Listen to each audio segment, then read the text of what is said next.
नमस्कार दोस्तों, आप देख रहे हो online classes of director of photography chapter 7th the background.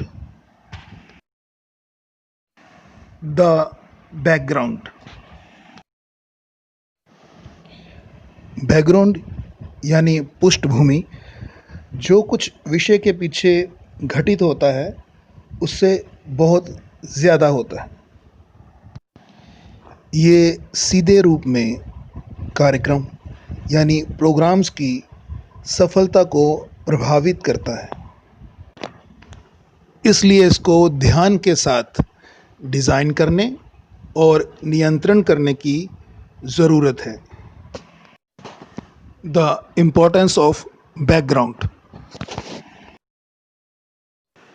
Video program जो शूट होते हैं, इनकी लोकेशन की जो रेंज होती है, जो जद होती है, वो बहुत ही एक्सट्रीमली वाइड है। मतलब ये बहुत ही विस्तृत श्रृंखला में होती है। लोगों के घर, दफ्तर, फैक्ट्रीज, कमरे, हॉल, पब्लिक बिल्डिंग्स यानी जनतक इमारतें, स्टूडियोज़, गलियां या फिर खुली हुई जगह जहां हम शूटिंग करते हैं, वो इसके लिए महत्वपूर्ण हो सकती है।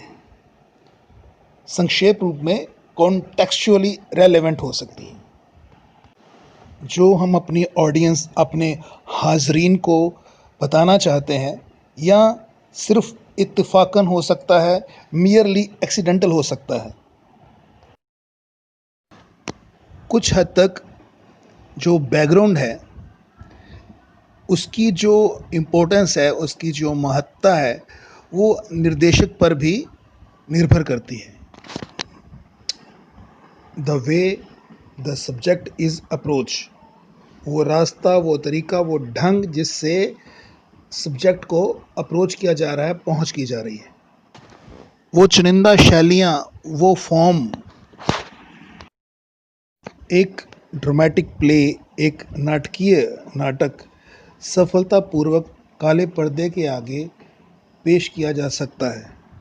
उसी नाटक को लोकेशन के ऊपर शूट करना या फिर उसी के अनुकूल बनाए गए सेट पे शूट करना आमतौर पर उसके गुणों की गुणवत्ता में बढ़ोतरी करता है, उनको बढ़ाता है। शेक्सपियर के जो प्ले हैं, असल में खुले स्टेज पर बगैर सीनरी के मंचित किए गए हैं, प्रदर्शित किए गए हैं। तब सब कुछ दर्शकों की कल्पना के ऊपर छोड़ दिया गया था। आज जब एक डॉक्यूमेंट्री प्रोग्राम भी ब्रॉडकास्ट होता है, तो वो प्रतिभा को दुनिया भर में उड़ाते ले जाता है, वो भी बदलते हुए एक के बाद एक एग्जोटिक बैकग्राउंड के साथ। यहाँ एग्जोटिक का मतलब विदेशी पर आकर्षक। एक समय था जब कलाइडोस्कोप की तस्वीरें सब्जेक्ट के बारे में हमारी समझ को कुछ भी योगदान नहीं देती थी। ये सब बस शब्दों के रास्ते पड़ जाता था। एक इफ़ेक्टिव बैकग्राउंड को या एक प्रभावशाली पृष्ठभूमि को बड़े बजट में लाने की बजाय उसको समझदारी से चुनना, ये ज़्यादा अच्छी बात है। The impact of the background. हमारे आसपास का, सराउंडिंग्स का हम पर काफ़ी प्रभाव पड़ता है कि हम कैसे महसूस करते हैं, कैसे देख रहे हैं और कैसे सुन रहे हैं। ये केवल एक बैकग्राउंड चुनने की बात नहीं है कि जो आकर्षक लगे, जो एप्रोप्रिएट लगे, उचित लगे। हमें ये लाजमी तौर पर निर्धारित करना चाहिए कि दर्शकों पर इसका प्रभाव कैसा है, ख़ासकर उन विशेष बिंदुओं पर, उन स्पेसिफिक पॉइंट्स पर, उन बातों पर जिसके लिए हम प्रोग्राम बना रहे हैं। बैकग्राउंड जो हम अपनी कार्रवाई के लिए चुनते हैं या जिस तरीके के साथ हम इसको शूट करते हैं, प्रभाव डाल सकते हैं। समझाने वाले नुक्ते हमारे हाज़रीन तक पहुंचाए जाते हैं। किसी व्यक्ति को देखना अलग बात है, गली की नुक्कड़ पर खड़े या फिर किसी किस्म की दवाई की सिफारिश करते हुए, या फिर उसी व्यक्ति को प्रयोगशाला में जहां उसने सफ़ेद कोट डाला हुआ था। सराउंडिंग हमारी प्रतिक्रिया के साथ सहमत होती है, फिर भी उसे प्रोडक्ट की असल गुणवत्ता के साथ कोई लेना देना नहीं होता। कैमरा अपने आप को सिलेक्टिव होने से या चुनने की प्रतिक्रिया से नहीं बचा सकता। उदाहरण के तौर पर, यदि हम एक वीडियो कैमरा को ऑफशोर ऑयल रिग पर ले जाएं, यहाँ ये निर्भर करता है कि हम किस तरह के स्ट्रक्चर, आकार के हिस्से को शूट करने जा रहे हैं। यहाँ रिग के ऊपर हम ज़िंदगी का एक बहुत ही अलग सा नज़रिया प्रकट कर सकते हैं। फाइनल एम्फेसाइज, जो अंतिम जोर होगा, वो इसके बहुत ही बड़े ज्योमेट्रिकल स्ट्रक्चर पर हो सकता है, जो ख़तरनाक और धोखेबाज किस्म के समंदर में काम करने वाले अलगाव में रह रहे लोगों के समूह पर हो सकता है, या फिर बेअंत शोर और तनाव वाली गतिविधियों के दृश्य के रूप में दिखाई दे सकता है। आखिर में शॉट सिलेक्शन और एडिटिंग, ये दोनों ही concept of life on a rig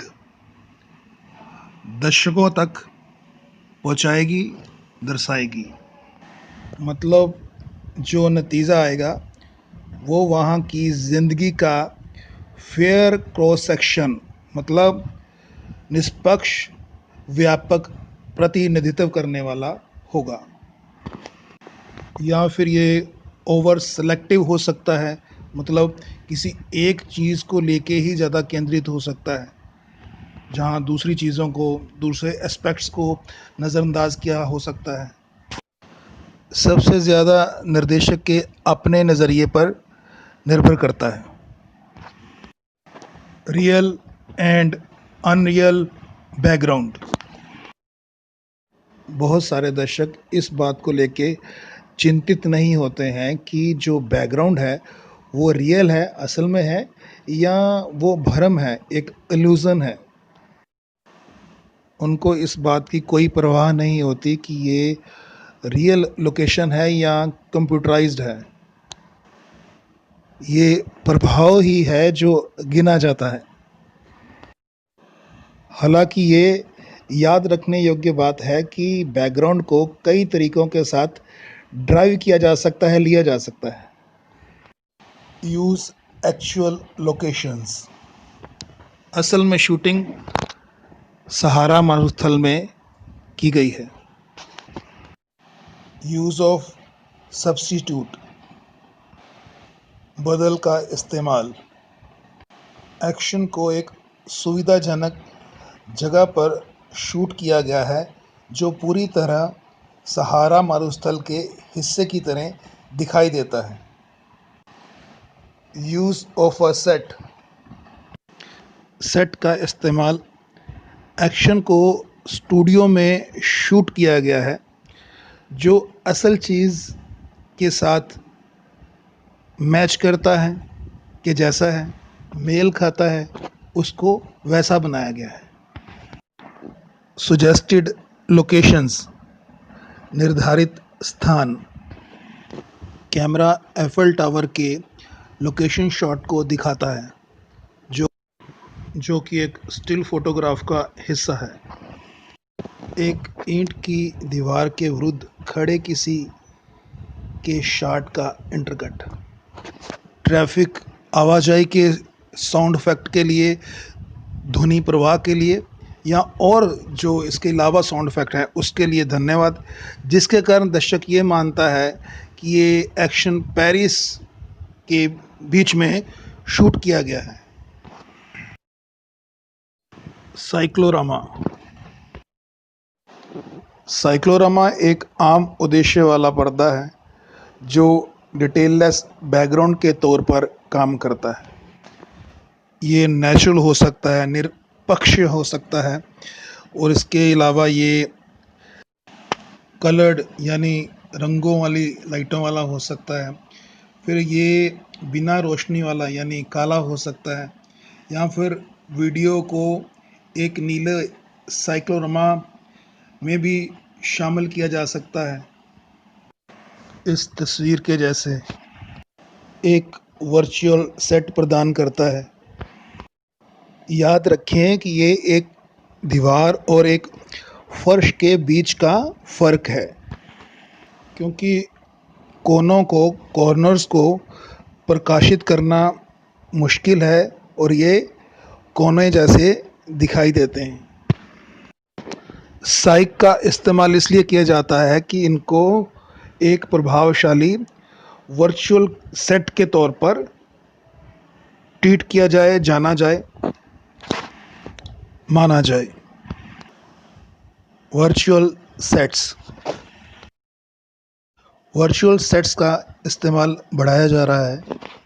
एक सोफिस्टिकेटेड, एक सूझवान किस्म की क्रोमा की बहुत सारे स्टूडियोज़ में सेटों को कई तरह से बदल रही है। हालांकि शुरुआत में कैमरे के साथ एकत्रित एक वर्चुअल सेट सिस्टम स्थापित करने के लिए लागत काफ़ी सार्थक हो सकती है। बहुत सारे अलग अलग किस्म के सेटों में तेज़ी के साथ बदलने की लागत लंबे समय के लिए अपने भुगतान कर सकती है।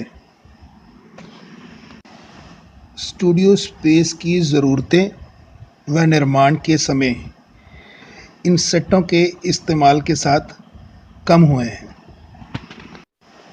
वर्चुअल सेट नीले या हरे रंग के सहज पृष्ठभूमि यानी बैकग्राउंड का इस्तेमाल करते हैं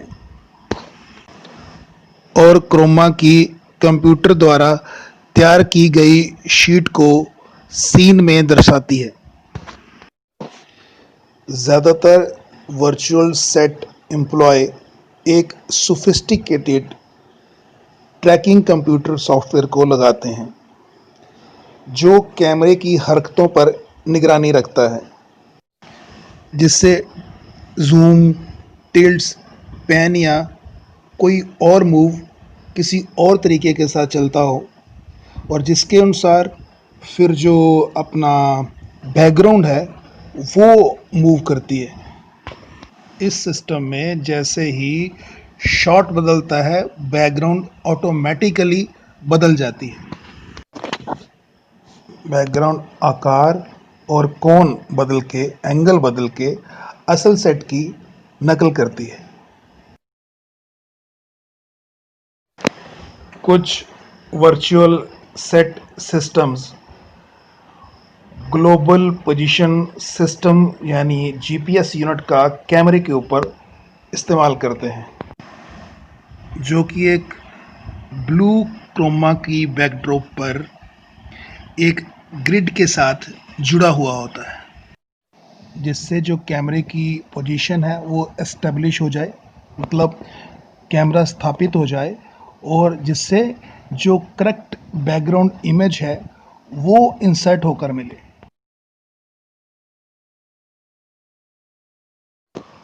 outside backlot sets. Outside backlot sets को बनाने और इनको बनाए रखने के लिए काफ़ी वित्तीय प्रतिबद्धता की ज़रूरत होती है। हालांकि ये सेट किराए पे दिए जा सकते हैं और इनमें काफ़ी फ्लेक्सिबिलिटी होती है, मतलब इनको बढ़ा घटा सकते हैं। और इनके बारे में अच्छी बात यह है कि अगर इनको प्रभावशाली ढंग के साथ तैयार किया जाए तो इनको रीयूज़ यानी दोबारा इस्तेमाल किया जा सकता है। ये जो आउटडोर सेट आप देख रहे हो, ये तकरीबन एक दशक के पहले बना था और इसका इस्तेमाल बहुत सारी फिल्म और टेलीविज़न प्रोडक्शन में किया गया है। ये सेट समय और युग के अनुकूल होने के लिए सजाए जा सकते हैं और ज़्यादातर दर्शकों को एहसास भी नहीं होगा कि ये सेट वही हैं जो पहले शो में भी इस्तेमाल किए गए थे। पहली तस्वीर में इमारतें और गली एक नेटवर्क टेलीविज़न के निर्माण में इस्तेमाल किए जा रहे समूह का हिस्सा है। The location as a background. Location background जो है वो प्रोडक्शन को कॉन्टेक्स्ट यानी प्रसंग देते हैं। लोकेशन बैकग्राउंड के साथ प्रोडक्शन असल और सच्ची दिखाई देती हैं, जिनको किसी भी स्टूडियो में नकल करना मुश्किल होता है। ये आमतौर पर प्रोजेक्ट के लिए विश्वसनीयता और आवश्यकता लेके आते हैं। हालांकि जब उत्पादन स्टूडियो से बाहर चले जाते हैं तो ऑडियो, लाइटिंग, कैमरा प्लेसमेंट होती है, उस समय थोड़ा सा नियंत्रण ख़त्म हो जाता है। हालांकि जब तक स्क्रीन पर जो इमेज एक मशहूर जगह की नहीं होती, सारे दर्शक उस स्थान के बैकग्राउंड के बारे में जानते हों जो दिखाई गई है। किसी विदेशी जगह पे जाना और एक पेड़ के सामने झुके हुए इंसान की शूटिंग करना, हो सकता है संभव हो कि वैसा ही सब कुछ आपके घर के पीछे किसी लोकेशन में लगता हो। अगर आप उस स्थान पर हैं तो उस लोकेशन को अच्छे से यूज़ करो, उस जगह का अच्छी तरह इस्तेमाल करो और ये सुनिश्चित करें कि उस स्थान की, उस लोकेशन की ख़ास जलवायु से लोगों को लाभ उठाने के लिए काफ़ी दर्शनीय सुराग हैं। Watch the background. किसी प्रोडक्शन की शूटिंग की व्यवस्था में बैकग्राउंड की वस्तुओं को नज़रअंदाज करना आसान है, जो अंतरिम तस्वीर में एक भटकन, एक डिस्ट्रैक्शन बन सकती हैं। मौके पर उनको सीन के हिस्से के जैसे स्वीकारा जाता है और फाइनल प्रोडक्शन में वो दर्शकों का ध्यान भटकाती हैं। यहाँ तक कि बड़ी फिल्मों में भी अक्सर फिल्म निर्माता की चौकसी के बावजूद तस्वीर के ऊपर वाले हिस्से में एक माइक्रोफोन या फिर कैमरा चालक की परछाई या फिर जो प्रोमिनेंट लाइटिंग है या प्रमुख रोशनी केबल्स हैं, वो होती हुई दिखाई देती हैं। बहुत बार ये अजीबो-गरीब चीज़ें हाज़रीन को भटकाती हैं या उन्हें परेशान कर रही होती हैं। दूसरे पल ये मज़ाकिया दिखाई देती हैं। जैसे कि कई बार ऐसा लगता है कि झंडे का पल्लू उसके सर से बाहर निकल रहा है या फिर जब एक गोलाकार छत की रोशनी एक सुराख के जैसे चमक रही होती है। इनमें से कुछ भटकनों से बचना असंभव है, पर वो ढूंढने के योग्य हैं।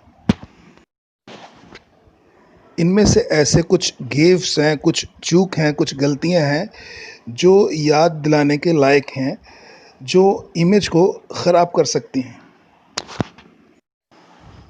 खिड़कियां इंटीरियर अंदरूनी शूटिंग करते वक्त शर्मिंदगी का कारण बन सकती हैं। शॉट में आसमान पर एक बड़ा पैच समस्या पैदा कर सकता है, यहाँ तक कि अगर इंटीरियर अच्छे से एक्सपोज भी हुआ हो तो भी जो चमकदार खाली क्षेत्र है वो दर्शकों का ध्यान अपनी तरफ खींच सकता है। हालांकि सुधारवादी फ़िल्टरों के इस्तेमाल के साथ जो दिन के प्रकाश के उच्च रंग के तापमान हाई कलर टेम्परेचर की भरपाई के लिए की जा सकती है, पर इसकी तीव्रता इंटेंसिटी आसानी के साथ अंदरूनी रोशनी को प्रभावित कर सकती है और कैमरे को एक बढ़िया टोनल बैलेंस प्राप्त करने से रोक सकती है। इसलिए हमेशा मौका ये रहेगा कि वो इसको असल जो सब्जेक्ट है उससे भी ज़्यादा दिलचस्प मिलेंगे। आसान उपाय ये है कि विंडो को शॉट से बाहर रखा जाए और इसके अलावा शेड्स को बंद रखा जाए। बैकग्राउंड में जो प्रतिबिंबित सतह है या फिर रिफ्लेक्टिंग सरफेसेस हैं उनसे बचना या उनको अवॉइड करना मुश्किल है, पर कांच, प्लास्टिक और यहाँ तक कि बहुत ज़्यादा पॉलिश वाला फर्नीचर और भी मुश्किल पैदा कर सकता है। वो कैमरा और कैमरा क्रू को, कैमरा और इसके अमले को भी दर्शा सकता है, रिफ्लेक्शन में दिखा सकता है। इसलिए चमकते नए वाहन की प्रशंसा करने की बजाय दर्शक इसके दरवाजे के पैनल के बीच दिलचस्प प्रतिबिंबों को देखते हैं। इससे भी बुरी बात यह है कि जो चमकदार सतह हैं वो लैंप्स को दिखाती हैं और यदि हम कैमरा लाइट्स का उपयोग करते हैं तो जो लाइट की किरण है वो बाउंस करके उछलकर सीधा लेंस से जा टकराएगी। जब कैमरा मूव करता है तो जो लाइट का बल्ब है वो भी कैमरे के साथ ही घूमेगा। इस तस्वीर में ESPN के निर्माता ये दिखाना चाह रहे हैं कि जहां उन्होंने शूटिंग करी उस शहर को और वहां की बैकग्राउंड में आसमान को भी शामिल किया। लो इंटेंसिटी रिफ्लेक्शन जो हैं, कम तीव्रता के प्रतिबिंब जो हैं वो एक सतह को चमक और जीवन प्रदान करते हैं। स्ट्रॉन्ग लाइट रिफ्लेक्शन, तेज रोशनी वाले प्रतिबिंब तकनीकी और कलात्मक तौर पर एक दर्द होते हैं। ऐसी सतहों पर सीधे तौर पर शूटिंग करने से परहेज या फिर शॉट से बाहर रखने के अलावा सबसे जो इसका तेज़ हल है वो ये है कि कैमरे की स्थिति को बदलना, रिफ्लेक्शन को कवर अप करना, उसको ढकना, यानी किसी को या किसी चीज़ को इस तरह उसकी स्थिति बदलना कि जो हाईलाइट है वो रिफ्लेक्ट ना करे, या फिर सतह पर से एंगल लगाना, कोन बनाना। किसी शॉट के बैकग्राउंड के पीछे सीधे तौर पर दिखाई जाने वाली कोई भी स्ट्रॉन्ग लाइट इसी तरह मुसीबत बन सकती हैं। जब तक उनकी तीव्रता, उनकी इंटेंसिटी को नियंत्रित नहीं किया जाता या फिर उनको शॉट से बाहर नहीं रखा जाता, डायरेक्टर को शायद रिजल्ट्स को, नतीजों को स्वीकार करना ही पड़ेगा। Flashing signs, prominent poster, direction sign और बिलबोर्ड्स, ये ऐसी विभिन्नताएं हैं जो शॉट को आसानी से बर्बाद कर सकती हैं। ये सब उसी सीन का, उसी दृश्य का हिस्सा है, पर यदि किसी एनिमेटेड विज्ञापन के चिन्ह के नज़दीक कहीं भी नाटकीय स्थिति घटित हो रही है तो हैरान ना होए यदि दर्शक का ध्यान किसी और तरफ है।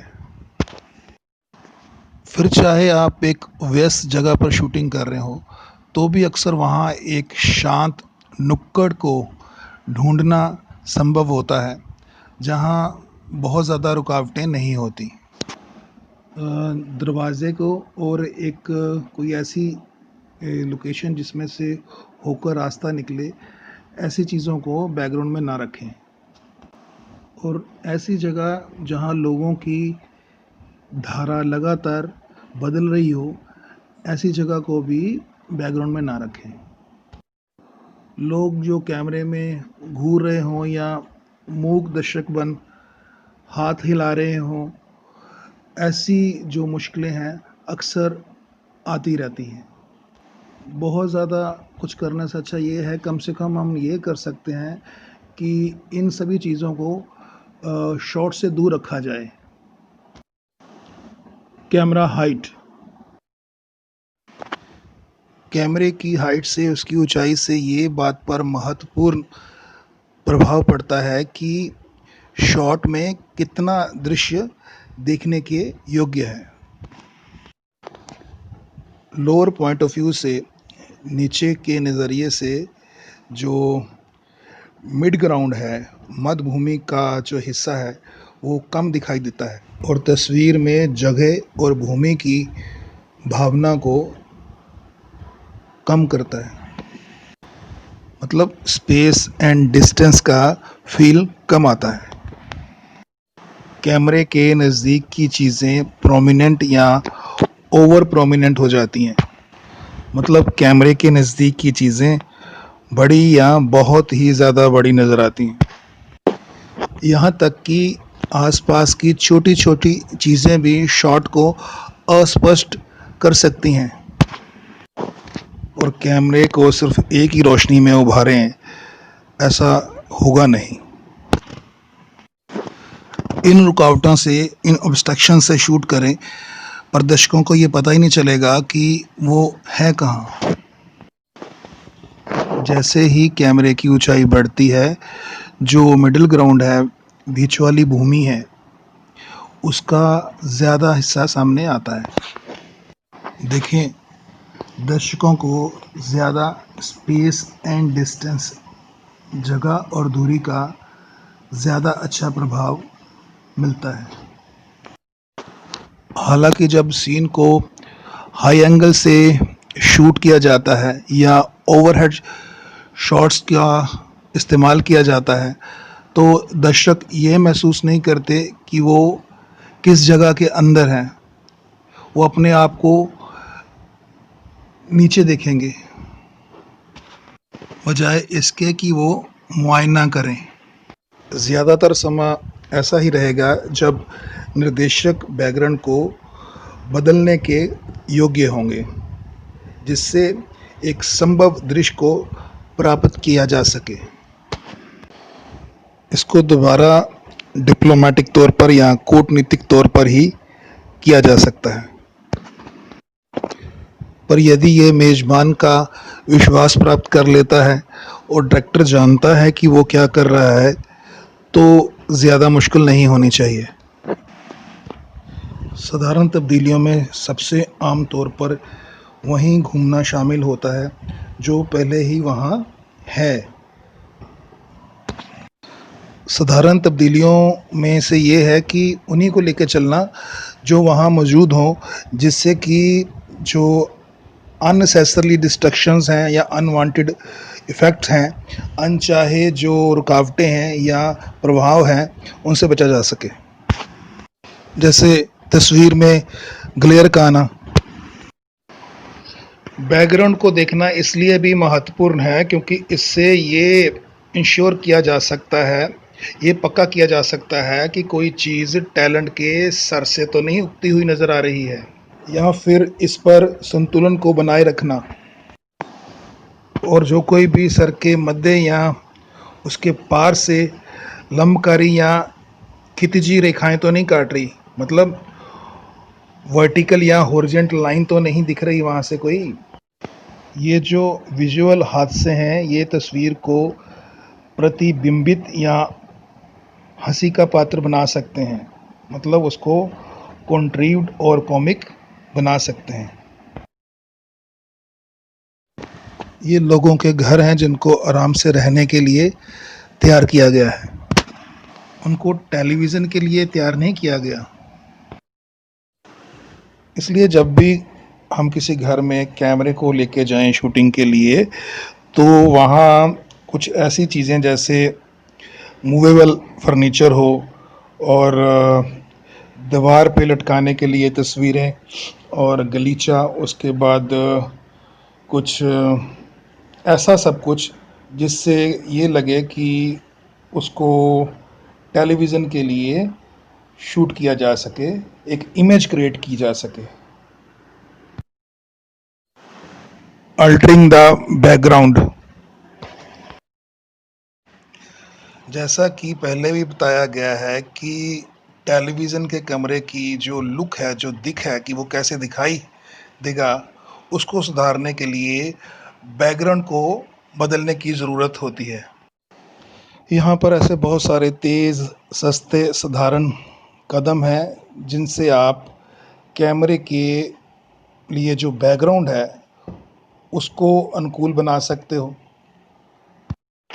जैसे फर्नीचर को रीअरेंज करें, उसका दोबारा से प्रबंधन करें। जो फर्नीचर के पीसीस हैं, ब्लॉक्स हैं, उनको नज़दीक वाले कमरों के साथ बदलें। गलीचों को हटाइए या बदलिए। फोल्डिंग स्क्रीन को दरवाजे पर लटकाइए। दीवार पर पोस्टर प्रदर्शित करें। जो इंडोर प्लांट्स हैं, उन जैसे फर्न हैं, उनको सही से लगाएं जिससे जो बैकग्राउंड और सब्जेक्ट के बीच में एक संबंध विच्छेद हो, मतलब बैकग्राउंड और सब्जेक्ट में डेप्थ नज़र आए, अलगाव पैदा हो। दीवारों और दरवाज़ों के ऊपर नोटिस और साइन संकेतों को पेश करें। जब आप आउटडोर शूटिंग करते हो या बाहर शूटिंग करते हो तो कुछ ऐसी चीज़ें हैं जिनको आप करके बैकग्राउंड को सस्ते में और आसानी से बदल सकते हो। पार्शियल सेटिंग, ये आपके दर्शकों को यकीन दिलाने की एक राजनीति है कि एक मामूली सेटिंग सिर्फ असल चीज़ नहीं, बल्कि असल में इससे भी कहीं ज़्यादा व्यापक है, कहीं ज़्यादा बड़ी है। अगर कैमरा हिले ना तो एक मीडियम शॉट या क्लोज़अप शॉट में सीन की सीमित मात्रा ही देख सकते हैं। पार्शियल या आंशिक सेटिंग के साथ सीन के एक हिस्से को बनाने के लिए ध्यान देना महत्वपूर्ण है। बस इतना बड़ा कि कैमरा के शॉट में फिट है और इससे ज़्यादा नहीं। सीन के अंदर दर्शकों को व्याख्या करने की आज्ञा देने के लिए काफ़ी विशेषताएं शामिल की गई हैं।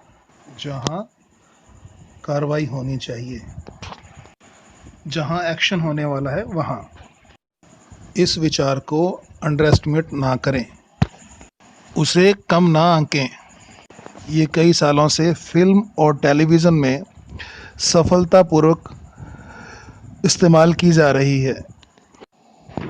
नतीजे को दोषपूर्ण, एमेच्योरिश या शौकिया दिखने की ज़रूरत नहीं है। इसमें साउंड इफ़ेक्ट को इकट्ठा करके इमेज के साथ जोड़ें। जुड़े हुए ध्वनि प्रभावों को चित्र के साथ जोड़ें। अब जो कंबाइन इमेज है वो असल चीज़ से भी अलग हो सकती है। फेशियल रियलिटी, प्रोग्राम बनाने के सपने देखना ये एक बात है, पर उसको हकीकत में बदलता देखना ये एक अलग बात है। सारे डायरेक्टरों को दरपेश समस्याओं में बजट और सहूलत की अटल सीमाएं हैं। मतलब कोई प्रोग्राम, कोई प्रोजेक्ट बनाने में डायरेक्टर को बजट को लेके और क्या क्या फैसिलिटीज़ वो अवेल कर सकता है या वो दे सकता है प्रोडक्शन को, उसको लेके समस्याएं तो रहेंगी ही। कुछ चीज़ें जो आपको चाहिए हों, हो सकता है कि वो ना मिले। जब ऐसी समस्याओं का सामना करना पड़ता है तो तब छोटा सोचना पड़ता है। लालसा को छोड़कर एक सरल संस्करण को इस्तेमाल में लाना पड़ता है। एक दूसरा रास्ता ये है कि अपने विचार को ना छोड़ें, बल्कि ये सोचें कि इस मुश्किल घड़ी को अपने प्रयासों के साथ आप कैसे बदल सकते हो। तब उसके इमेजिनेटिव सब्स्टिट्यूट के बारे में सोचें कि कलात्मक दृष्टि से उसका क्या बदल हो सकता है, उसको ढूंढें। याद रखें कि डायरेक्टर इल्यूज़न पैदा करते हैं, भ्रम की उसारी करते हैं। आपके पास बेसिक मटेरियल कैसा भी क्यों ना हो, जो आखिर में नतीजा आएगा वही असली चीज़ हो सकता है। कई बार हुनर को हकीकत की जगह इस्तेमाल करने की ज़रूरत होती है।